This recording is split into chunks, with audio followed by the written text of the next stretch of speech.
You're still watching the Mentor Me series with NCBA Bank. We've got the CEO, Anthony Ndegwa, who's talked to us about purpose, about action, about discipline, and we're getting all of this knowledge and soaking it in, and that's the word.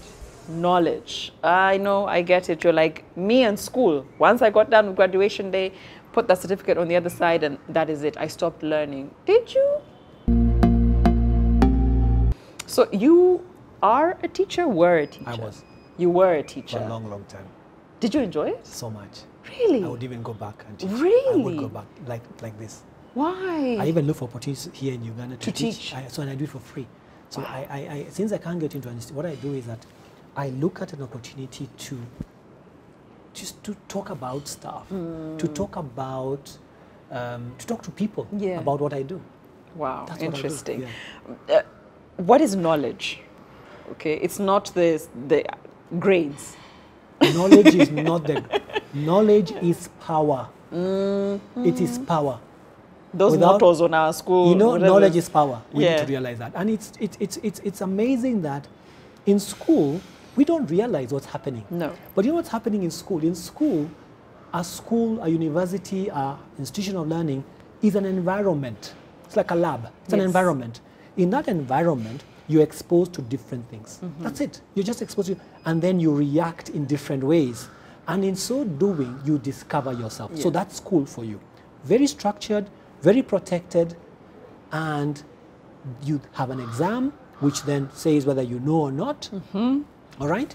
You have some schools now, you have activities, which are extracurricular activities that look at your personality and make you, again, flourish as an individual. They bring out something. They bring out some qualities, true, all right? So I think that's what I would say formal learning is. But is that knowledge? No. That's part of knowledge. Right. And that could actually be the beginning of knowledge. Because we say knowledge is power. Power. So knowledge empowers you.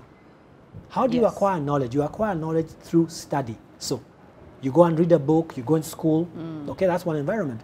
Another environment, experience. Yes. We talked about internships, we talked about apprenticeships. Those are opportunities for learning. Even experience. This is an opportunity. Learning. Even this is learning. You know, for you to come here, you need to start thinking about what will happen. Yes. What will happen? That is, and then you kind of start thinking about it, and that thinking about it makes you learn yourself, makes you react in a certain manner, and when you walk out of this experience, you're a better person. You're a better person, and that experience is powerful, all right? Another way of acquiring knowledge is to be taught. Yes. Now, let's go to a school environment, and I sometimes like talking to university students, and I tell them, you know, university is just a bridge. University is a bridge between the formal learning and the real world. Yes. And actually, you start learning when you get out of school. It's amazing. I think you start the learning process outside because school equips you. It gives you a little bit of geography, a little bit of mathematics, a little bit of economics, a little bit of everything. So for us who go on Twitter and say, why did I learn this in school? How am I using this? We're wrong. We are wrong. You know, all the things you learn will come in and will assist you in one way or other. Yes. You may not realize that sometimes because you played music very well, you'd be able to respond in a positive manner, in a specific manner, in an office situation, just because your musical mind has been developed. Just because your artistic mind has been developed, you might be a good customer experience person because you might see the environment should be this way, and you might be right. And when you twist things that way, everyone says, wow, I love your bank. Yes. You get it. So don't take it for granted. Everything you learn helps you. Is useful. I'm going to share a story. So Luganda, which I don't think he's very good at. But when I was in primary school, my father put me in a boarding school at a very young age. And it's one of the Chisubi schools, so they predominantly speak Luganda. However, because it's a school, you'd be caned for speaking vernacular, right? Anything outside of English.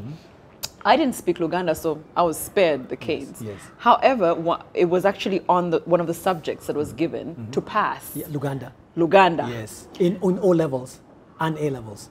Primary. This is primary. Wow, so here I am. I can't speak Luganda to save my life. So you're not getting caned? But I need to pass. I don't need anything less than a certain mark. Yes. And I went to one of the teachers and I explained, I said, how can you help me? Yes. And so she would speak to me and teach me. And then she said, okay, you know what? What do you love?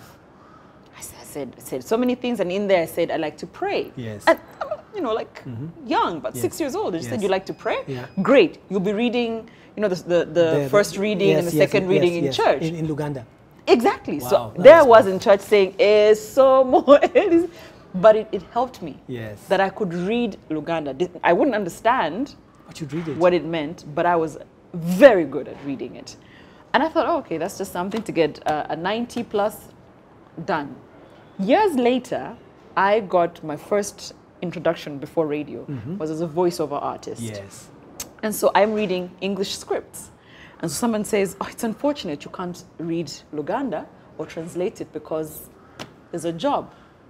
I said, no, I can't. Yes. I said, no. I said, yes, I can. I could read it so well that you'd be surprised that till today, the biggest jobs I get are Luganda scripts. To talk about there's something I don't like, you do it, you know. So you can see that the school opportunity gave you a real life opportunity. Yes. So knowledge in this case is power. It empowered you. It empowered you, but much later. Yes. And I think the challenge we have is that when we are growing or when we're in a situation, we then don't connect the importance of learning as much as possible whenever you get an opportunity. When you get an opportunity to learn something new, please take it. Remember we talked about your strengths and weaknesses. Yes. Remember we talked about evaluate yourself. Know your strengths, know your weaknesses. These opportunities to learn expose our weaknesses. Yes. And sometimes we are fearful. Remember the fear factor we talked about? That's what it does to us. So I think learning would sometimes throw you in the deep end. All right? Luganda, look at this. I love your example. You actually had to, you did two things. You learned the language. Yes. And possibly that's where you started your whole conversation about presentation to a public, getting the confidence. So it actually helped you be more confident. Yeah. It helped you read the language. Yeah. So it did two things for you. And I think and your teacher was right. Your teacher asked you, what do you like? What do you like? And I think when we are teaching people, we need to actually take that angle and say, let me teach this person in a fashion where I will succeed. Take advantage of all opportunities to learn. Learn in class, get yourself into new experiences or experiences that allows you to learn, and allow yourself to be taught. Allow yourself to be taught. Fantastic. How can we change that mindset where we're not teachable, we don't want to learn? The mind is a very powerful, the mind is powerful. God created us with a lot of minds. You have a lot of opportunities to learn. But we are just lazy, or we don't want to apply ourselves. I think that's the word. Calling it out. We're just lazy. We don't, okay. Again, it goes back to the comfort zone. We want to be comfortable. We want to work with things that we know that we are happy with. We are afraid to fail. Yeah. And I think that's a big driver. Failure, afraid to fail. Failure is not the opposite of success. No. Failure is part of success. The gentleman who created the bulb, he tried 1,000 times. And you know, 1,000 times, you know, we read about it. It's 1,000 times of going back to the lab, getting this apparatus, fixing it, it doesn't work. I know all that's not been counted. Yeah. And then it goes to a point where it says, now I'm ready to switch on. Yes. You know, 1,000 times. Hoping it's going to work. Hoping and hoping and hoping. Yeah. So I think it's one, allow yourself to be teachable. All right? Make yourself like a white canvas. You know a painter, before you paint a white canvas, that means allow yourself to be taught anything. Choose the lessons. Choose what comes in, all right? Apply it as it comes. Today, if you want your children to succeed, believe your children can achieve the world. Anything, all right? The sky is just the beginning, all right? When you have that mindset, then give them an opportunity to learn. Learning doesn't happen in class only. Learning will happen at home. Learning will happen on their way to school. Learning will happen outside class. Yes.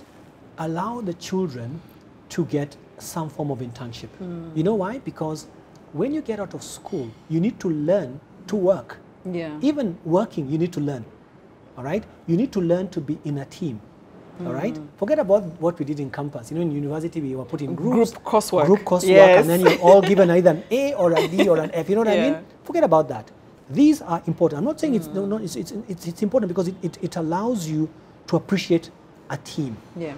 But when you go out, you then have to learn to actually engage, to work, succeed, and do your role, all right? So allow yourself first, be teachable, all right? Have that positive mentality towards learning. And anyone can teach you. And anyone can teach you. Yeah, not the thing of only a CEO should teach me. Anyone can teach anyone. you. Look at today. Look at today. Look at this whole conversation of the social media. Yes. I want to be taught. I don't have a clue what's happening. I want to be taught. And excuse me, because things are moving so fast. Yes. Things are moving fast, all right? So, and unfortunately, that's the reality today. That's where the world is today, all right? So here you are, traditional guy, you know, I can't be taught by this young folk. Yes, what are you telling me? Excuse me, you need to be taught by these young folk because that's where the world is today. Be teachable. Mahatma Gandhi said that you live as if you were going to die tomorrow, but learn as if you were to live forever, okay? Don't stop learning. And anyone can teach you, okay? The child will teach you something. It's not, and sometimes learning isn't what, you know, is not obvious. Sometimes it takes a while for it to ring through, you know? So be teachable. Our Mentor Me series with NCBA Bank, go for it.